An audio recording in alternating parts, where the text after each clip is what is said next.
bonsoir. Ça dépend de l'ère à laquelle vous nous suivez. Je m'appelle Justin JRNJ, étudiant en architecture et futur architecte bien sûr. Alors ce soir, comme nous l'avons annoncé l'autre fois, nous allons commencer à prendre notre outil informatique qui est les Revit. Sans plus tarder, nous allons lancer notre Revit. Pour ceux-là déjà qui ont Revit, et si vous n'avez pas Revit, je vais vous mettre les liens du site où vous pouvez vous trouver l'outil Revit facilement sans payer de l'argent. Je vais vous mettre les sites et si vous êtes étudiant et que vous avez vous relevé des notes, vous avez tous les documents qui montrent que vous êtes étudiant. Vous pouvez vous inscrire sur Autodesk et avoir les outils BIM gratuitement. Alors sans plus tarder, nous allons lancer Revit. Alors, on vient de lancer Revit. On va patienter un peu, le temps que ça puisse charger.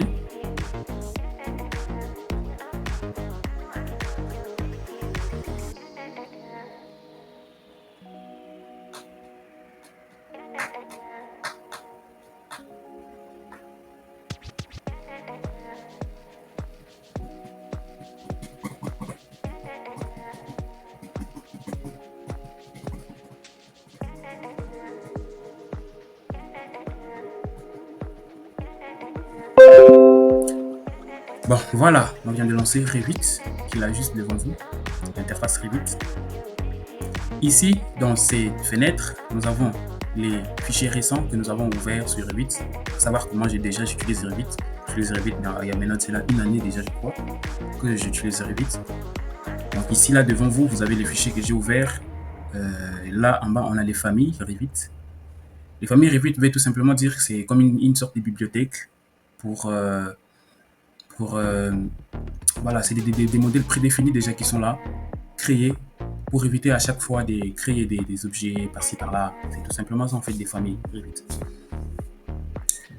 Et ici à côté, nous avons les modèles. Tu peux l'ouvrir, tu peux ouvrir un modèle que tu as déjà créé, donc un projet Revit que tu as déjà créé. Soit créer un modèle, donc créer un projet Revit. Donc tu peux créer un projet Revit et puis voilà, ça va ressembler à ça. Par contre, si tu ouvres un projet, c'est un projet qui est déjà dans ta machine et tu vas l'ouvrir tout simplement. Ici en bas, nous avons des familles. Tu peux créer une famille tout comme tu peux ouvrir une famille que tu as déjà créée. Et en bas, on a l'Autodesk et les informations Autodesk. Donc ça, c'est vraiment, ça concerne le logiciel en question, les informations que tu peux trouver sur Internet. Voilà, l'aide même, PDD avec des informations, voilà. Sans plus tarder, nous, on n'est pas là pour rester en dehors de l'interface Revit. Ici, on est là pour apprendre l'interface Revit. Donc, on va sans plus tarder créer un projet parce qu'on va aller du point A au point Z. Donc, on va vraiment apprendre à créer un projet Revit en partant du terrain, dalles, murs et puis les plans de fondation, les plans de coffrage, portes, fenêtres, toutes ces choses. Nous allons le faire et ça sera illustré au travers d'un projet que nous allons tous faire ensemble dans les jours à venir, en tout cas, dans les jours à venir. Et pour l'instant, nous allons d'abord apprendre à créer un projet sur Revit. Donc, pour créer un projet sur Revit, il faut cliquer sur Créer. Ici, dans cette interface, à la place de prendre gabarit architectural, structure, tout ça, vous laissez, vous ne touchez à rien et vous partez dans Parcourir. Dans Parcourir, vous cliquez sur Default Frafra. Ça, c'est un gabarit qui est prédéfini, qui est vraiment prédéfini et qui va vous permettre de bien travailler sans avoir des problèmes, des soucis.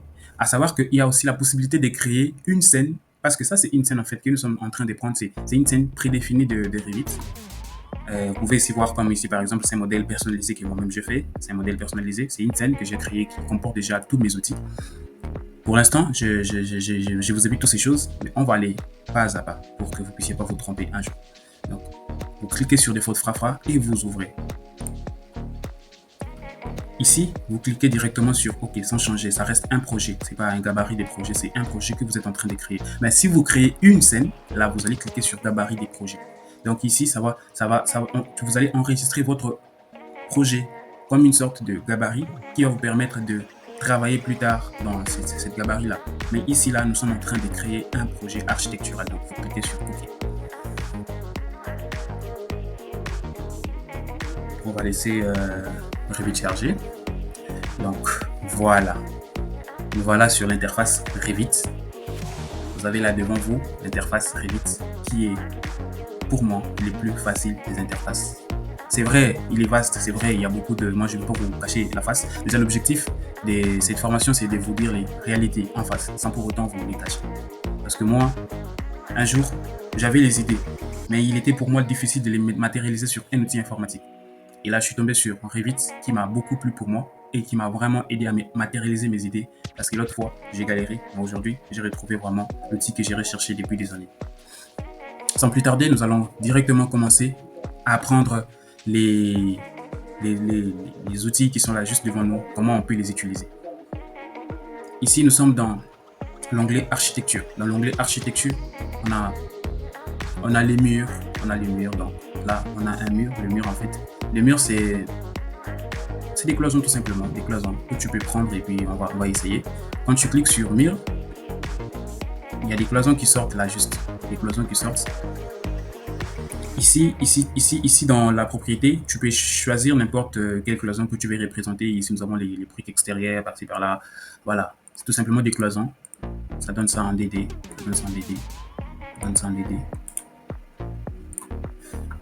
Toujours dans l'onglet architecture, nous avons le fenêtre. Et nous avons déjà premièrement les portes. Donc les portes, c'est quand tu cliques sur la porte, directement on te sort la porte. Tu viens ici pour changer. Donc si tu veux pas changer, tu laisses ça comme ça. Et quand tu viens, tu positionnes directement sur l'outil mur. Directement, on te sort en fait directement la porte. On te sort la porte et tu peux changer la position. Tu peux la mettre dans ce sens, tu peux la mettre dans ce sens. Tu peux changer. Elle ouvre de l'intérieur. Et toujours dans l'onglet architecture, tu as la fenêtre. La fenêtre, c'est la même chose aussi. Tu as la possibilité de changer la fenêtre ou la créer carrément. Voilà, tu viens ici, tu places la fenêtre. Ça dépend de comment tu la places. Fenêtre. Tu peux changer aussi la position. Tu cliques d'abord sur échappe et tu sélectionnes la fenêtre. Tu peux l'ouvrir soit de l'intérieur ou de l'extérieur ou carrément inverser la position. Ça dépend de toi. Et après, il y a les composants. Les composants sont juste là. Les composants, en fait, c'est comme des familles. C'est des familles, en fait, que tu peux importer. C'est des familles déjà, des familles Revit que tu peux importer ou quand même les créer. Par exemple, quand je clique sur composants, il y a déjà un truc qui sort en fait. C'est une baignoire. C'est une baignoire et il y a beaucoup de composants. Et moi, par exemple, je n'ai pas besoin du baignoire. Je vais prendre autre chose. Tu viens d'en charger la famille. Et à partir d'ici, tu pars dans n'importe quel truc que tu veux, par exemple, télécharger. Mais il faut pas charger les portes, les fenêtres, parce que ce sont des composants. Quand on parle des composants, c'est des modèles déjà qui sont là. Des modèles d'aménagement, voilà, des trucs comme ça, des plantes. On parle d'un mobilier, par exemple, on parle d'un salon. À partir du salon, on va prendre, par exemple, collection 3, on prend meuble et télévision. Donc, meuble télévision, tu vas prendre, je clique sur meuble télévision, je charge en fait, et là, ça sort. Donc voilà, c'est ça en fait l'importance des composants. Il y a les poteaux qui sont là. Les poteaux porteurs, c'est la même chose aussi toujours. Tu cliques et puis on te sort les poteaux. Tu places tes poteaux comme tu le veux. Voilà, ça donne ça. Et là, juste à côté, on a les toits. Les toits, ça c'est pour des maisons qui ont les toits. Vous voyez, quand j'ai mis déjà ma souris comme ça, elle démontre un peu comment est-ce que ça donne les toits. Donc, on va faire des cours. On va faire des cours plus tard pour vous montrer comment est-ce qu'on utilise ça. Donc ça c'est pour les toits, ça c'est pour les faux plafonds, ça c'est les sols. Donc quand on parle des sols, c'est la dalle. Par exemple, je vais mettre une dalle, je fais ça, je viens là, je fais un truc vite fait, ça c'est une dalle. Et on essaie de voir ça en 3D. Vous voyez, ça donne ça en 3D. Ça donne un truc comme ça en 3D. Pourquoi les poteaux sortent en bas? Parce que je n'ai pas sélectionné la contrainte d'en haut. Et si je vais les repositionner en haut, qu'est-ce que je fais? Je sélectionne tout simplement les poteaux. J'ai fait les clics droits, sélectionner toutes les occurrences visibles dans la vue. Donc j'ai sélectionné les tout et je change en fait la contrainte inférieure. À la place que ce soit moins 2,50, je mets ça à 0. Bon, ça a refusé parce qu'en fait les niveaux bas c'est des niveaux 0. Je mets les niveaux bas au niveau 1 et je mets la contrainte inférieure 0. Avec ça monte. Voilà. Ça donne ça. Et nous allons répartir en DD. Nous allons répartir en DD pour continuer toujours à apprendre l'interface. On continue. Ça va venir plus tard. Mais pour l'instant, il faut se concentrer sur ces éléments qui sont juste là. Nous avons le mur, la porte, fenêtre, composants, poteau, toit, plafond et sol. C'est des éléments qui vont vous aider à modéliser déjà votre projet sur l'outil Revit.